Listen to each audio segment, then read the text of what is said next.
Dans son ivresse, Sienna brandit la bouteille de vin et hurle pour en avoir plus, malgré les étudiants, dont Nade, qui la supplie paniquée d'arrêter. L'incident avait commencé 2 heures plus tôt, lors d'un somptueux repas.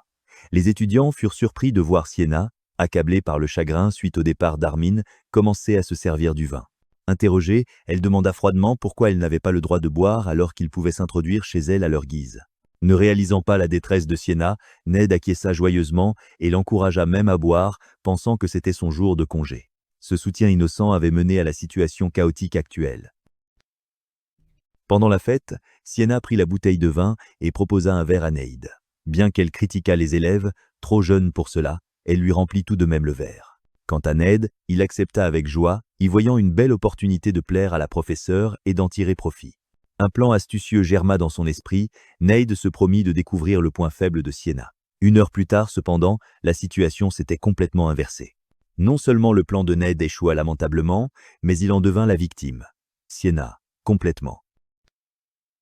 Ivre, Sienna pinça joyeusement la joue de Ned et complimenta sa douceur, ce qui embarrassa grandement le jeune homme, tandis que Chiron et Eruki les observaient, stupéfaits. Soudain, Sienna redevint sérieuse, se tourna et pointa du doigt Chiron et Eruki, les faisant sursauter tous les deux. Elle répéta qu'elle avait entendu parler de leur performance impressionnante lors du test de vitesse. Immédiatement après, le ton de Sienna devint réprobateur. Tout en agrippant Ned, elle demanda pourquoi ses élèves menaient une vie si insouciante alors qu'ils possédaient de telles capacités étonnantes. L'émotion la submergeant, Sienna commença à pleurer. Elle parla avec des sanglots dans la voix du grand nombre de personnes talentueuses qui n'avaient pas pu réaliser leurs rêves. Sienna exprima son inquiétude, craignant que les élèves ne la considèrent comme une mauvaise professeure. Face à ces mots, Chiron paniqua immédiatement et nia sincèrement, affirmant qu'il n'avait jamais eu une telle pensée à son égard. Les larmes continuaient de couler sur les joues de Sienna, alors qu'elle s'abandonnait à ses émotions.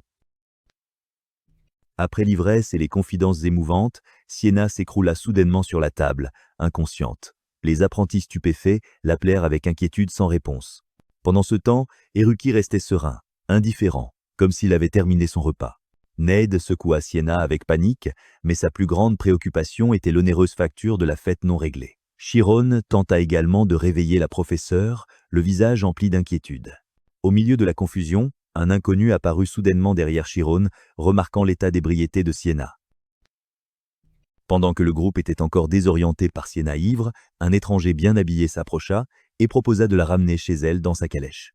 Il clarifia rapidement ses intentions en riant qu'il voulait seulement emmener l'enseignante seule. Ned refusa immédiatement et catégoriquement. Malgré l'opposition, l'homme étranger écarta les élèves, les traitant d'enfants. Intercepté par le regard de Chiron, l'homme étranger afficha son exaspération. Il commença à prendre un ton condescendant, réprimandant le groupe d'étudiants d'être sortis la nuit et se vantant qu'il pourrait, d'un simple mot, les faire tous expulser de l'académie. Cependant, ces menaces n'eurent aucun effet. Ned, sans prévenir, libéra un flot de magie de foudre juste à côté de l'homme.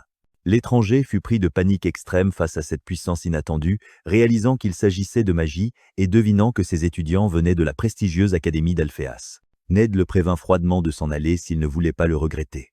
Tandis que l'homme était encore terrifié par la magie, Eruki examina calmement le portefeuille qu'il lui avait subtilement dérobé. Il lut à voix haute l'identité de l'homme, un fonctionnaire administratif nommé Douglas Silver. L'homme fut stupéfait de découvrir que son portefeuille avait disparu, réalisant qu'il avait été complètement dupé par les élèves qu'il venait de mépriser.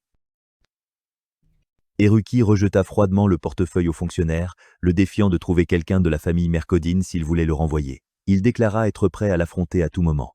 Le portefeuille vola droit et frappa violemment le visage du fonctionnaire, le laissant étourdi et le nez en sang. En entendant le nom Mercodine, le visage du fonctionnaire changea soudainement. Il réalisa avec horreur qu'il venait de se heurter à une famille noble de premier rang, une puissance qui avait servi le conseil consultatif du royaume pendant 3 générations. Une peur extrême envahit le fonctionnaire et son accompagnateur. Ils s'enfuirent précipitamment sans oser se retourner. Après s'être occupé du fauteur de troubles, Ned se demanda pourquoi Eruki avait fait référence à leur origine sociale, ce qu'il n'aimait pas du tout. Eruki répondit froidement que c'était une exception pour ceux qui aiment exhiber leur pouvoir. La fête ayant perdu de son entrain, le groupe décida de ramener Sienna. Pendant que Sienna dormait encore profondément, affalée sur la table, Ned eut une idée malicieuse et prit en douce une photo de sa professeure dans un moment peu flatteur. Il éclata de rire avec plaisir, montrant la photo qu'il venait de prendre à tout le monde. Une fois dehors, Ned annonça joyeusement que cette photo était leur trésor, capable de sauver leur groupe de recherche du risque de dissolution. Alors que Ned et Eruki étaient occupés avec leur plan, le pauvre Chiron devait porter à lui seul la professeure Sienna sur son dos, dégoulinant de sueur et d'épuisement. Il se demanda pourquoi il était le seul à devoir supporter ce fardeau. Marchant derrière, Ned le taquina nonchalamment en disant qu'il était jaloux de Chiron, tandis qu'Eruki expliqua sans détour que Chiron était le plus fort des trois. Après avoir ramené le professeur Sienna, le groupe fut confronté à un nouveau défi. Ned semblait extrêmement fatigué après seulement 10 pas, tandis qu'un ami nommé Eruki s'était complètement effondré sur place. Témoin de cette scène, Eruki se tourna aussitôt vers Chiron pour lui suggérer d'essayer d'utiliser une compétence appelée schéma. Chiron exprima son inquiétude et son scepticisme, estimant que ce n'était pas une compétence que l'on pouvait utiliser facilement à volonté. Eruki le rassura, expliquant que quiconque pouvait utiliser la zone mentale était également capable d'utiliser le schéma. Ned se rappela soudainement l'existence des épéistes magiques, renforçant ainsi les paroles d'Eruki. Avec assurance, Eruki affirma qu'il était sûr que Chiron possédait le talent nécessaire pour y parvenir. En entendant cela, l'hésitation de Chiron disparut aussitôt, remplacée par un visage plein d'enthousiasme et un désir d'apprendre. Eruki commença à le guider, demandant à Chiron de fermer les yeux et de se concentrer profondément à l'intérieur de son être. Il promit de guider Chiron avec des questions suggestives. Chiron accepta et obéit, fermant fermement les yeux, commençant son voyage pour plonger profondément dans son monde intérieur afin de ressentir et d'explorer son moi profond. Dans l'espace brumeux de l'esprit, Eruki utilisa ses pouvoirs pour guider Chiron, lui demandant de respirer lentement et d'écouter. Lorsque Chiron fut plongé dans un état hypnotique, Eruki lui posa aussitôt une question privée sur son premier baiser et son aîné Amy. Immédiatement, la scène se brisa, Chiron se réveilla avec un air irrité, réalisant qu'il avait été trompé. À côté de lui, Ned éclata de rire, ravi de la naïveté de son ami. Sous le ciel nocturne paisible avec un croissant de lune, les trois personnes continuèrent de marcher sur un pont désert. Chiron, portant toujours Sienna profondément endormie sur son dos, s'arrêta soudainement. Il dit à ses deux amis qu'ils devraient renoncer à utiliser la photo qu'ils venaient de prendre comme moyen de faire chanter Sienna. Ned s'y opposa immédiatement, ne comprenant pas pourquoi Chiron voulait se débarrasser de cette faiblesse qu'il avait eu tant de mal à obtenir. Mais Chiron baissa silencieusement les yeux vers Sienna, profondément endormie sur son dos, et expliqua doucement qu'aujourd'hui avait déjà été une journée trop triste et difficile pour elle. Alors que Chiron portait Sienna profondément endormie sur son dos, Eruki expliqua pensivement à Ned que Sienna essayait probablement juste de les protéger des souffrances qu'elle avait endurées. Bien qu'il ait compris, Ned restait visiblement agacé et mal à l'aise. Il ressentait une lourde pression face à la responsabilité de diriger le groupe de recherche laissé par son prédécesseur et ne voulait pas que cela se termine durant son mandat. Après un moment de tourment intérieur, Ned décida de balayer ses inquiétudes. Il affirma que tout le groupe ferait ensemble tout ce qui était en leur pouvoir par leurs propres moyens. Chiron et Eruki réagirent également avec enthousiasme, affichant ensemble leur détermination. Pile à cet instant galvanisant, Sienna se réveilla soudainement.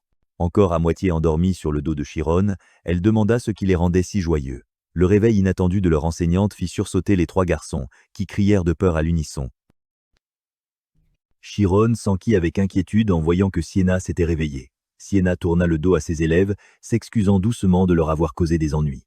À leur surprise, elle déclara qu'elle garderait secret ce qui s'était passé auprès de l'école et qu'il n'y aurait aucune punition pour eux, laissant le groupe stupéfait. Immédiatement après, Sienna retrouva l'air sévère d'une professeure. Elle déclara d'une voix forte qu'elle leur accorderait un mois supplémentaire pour terminer leur tâche. Elle exigea que le groupe trouve des preuves concrètes pour sa recherche et les lui apporte. D'un ton passionné, Sienna exhorta ses élèves à saisir cette opportunité pour prouver leur valeur et leur passion pour le groupe de recherche devant toute l'école. Les paroles de Sienna émurent profondément Chiron, qui la regarda avec admiration. Après avoir reçu une nouvelle chance de Sienna, Ned afficha un sourire confiant et déclara qu'il prouverait la valeur de l'équipe de recherche par le biais d'une présentation. Eruki acquiesça également avec enthousiasme, estimant qu'il était temps pour lui de vraiment utiliser son cerveau. De loin, Sienna défia ses élèves, les encourageant à essayer et les avertissant de ne pas paniquer s'ils trouvaient réellement un fantôme. Témoin de l'unité et de la détermination du groupe, Chiron sourit discrètement. Il ressentit un immense soulagement de voir que tout semblait être revenu à la normale. Sur le chemin du retour, alors qu'ils se promenaient tous les deux sur un pont la nuit, Chiron demanda curieusement à Sienna depuis quand elle était sobre. Il fut stupéfait quand Sienna révéla que l'esprit d'un magicien ne pouvait pas être facilement altéré par quelques gouttes d'alcool, sous-entendant qu'elle était consciente de tout ce qui s'était passé pendant qu'elle était ivre. Quelques jours plus tard, À l'Académie de magie d'Alphéaz, leur histoire continua. Dans le grand hall de l'Académie, une foule d'étudiants commençait à se rassembler, bavardant bruyamment devant une nouvelle annonce. Tous étaient surpris et intrigués par la présentation de recherche qui venait d'être rendue publique. Leur stupéfaction grandit lorsqu'ils découvrirent que Chiron faisait partie du groupe d'exécution, et même Eruki y participait. Les étudiants ne comprenaient pas ce qu'était ce groupe de recherche en sciences spirituelles surnaturelles, ni quel était son but. Ce qui capta l'attention de tous fut une affiche au contenu choquant, promettant de dévoiler la vérité effroyable dissimulée par l'Académie de magie d'Alphias, des secrets longtemps. Sous l'affiche figuraient les noms des membres responsables de cette publication, Ned West, Eruki Mercodine et Chiron Ariane, annonçant un événement retentissant à venir.